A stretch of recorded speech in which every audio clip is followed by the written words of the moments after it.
Onivia, League of Legends highlights, powered by ArcaneBet.com. Bet live on esports. Griffin, but now you have an inform Khan to just put everything on a silver platter for. We know this matchup is Fiora.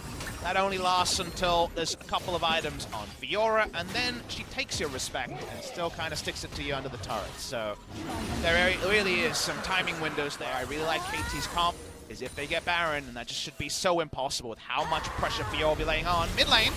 Trying to get on in here. The mana doesn't seem to be quite there, but do they have the damage as finally they get the kill? But Score trying to get in, but Mana from the bottom lane picks it up. Alley-oop to the team as the first roam comes in from the SKT support. We are going to be looking at this Infernal Drake. It was a good trade, obviously, to the side of SKT, who are now 2,000 gold ahead, but we found a member of SKT in the jungle. This time it's Mana, so great play into Mistake as he gets caught.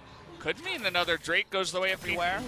But suddenly, it's 40,000 gold in the game in 12 minutes. How about getting some efficiency on those gold purchases? Are always highly discussed publicly, and it just doesn't pass the eye test. Okay, Ingo's Faker 1v4 doesn't really have much backup here, as now he's trying to go in, and finally Click goes in, but he's kind of all alone in a very disjointed fight.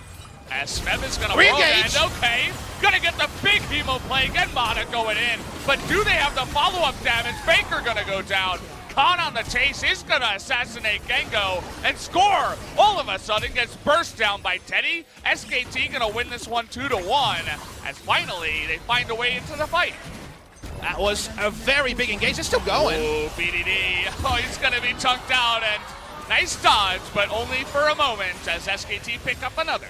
And that's one of those weird scenarios where you couldn't have a more picture-perfect. Don't get that information. All we know is that Score is a man trying to make something happen. He's on a mission here. As if they could catch Fiora. He knows something's amiss, but he's still going to get caught out here. Good riposte. He's staying alive for so long. Does a bunch of damage, but eventually does go down. Mamada and Clid are here to try to follow up. In goes the Aatrox, and Gengo, though, looking to turn one back. They don't seem to have the damage, though, as Gengo is getting extremely low. In goes Mana as well.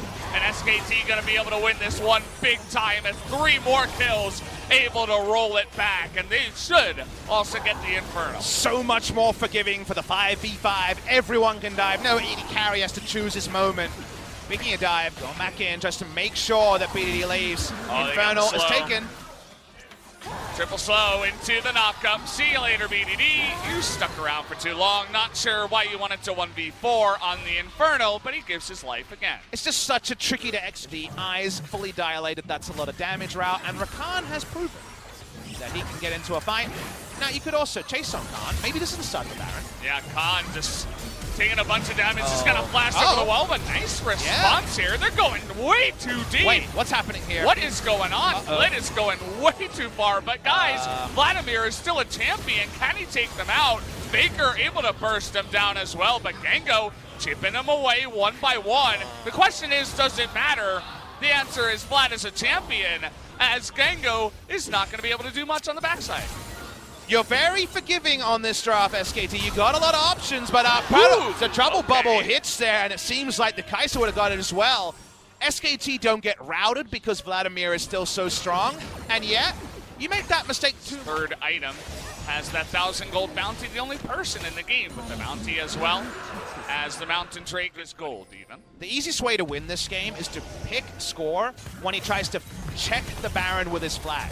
Because his flag will be down, you can get a kill. Speaking of picks, though, let's try running at Khan and see how it goes. We're going to ult Score, who misses his flag and drag, and, well, Khan going to get his ultimate. So, can anybody stop him now? Nocturne ultimate going to come in as well.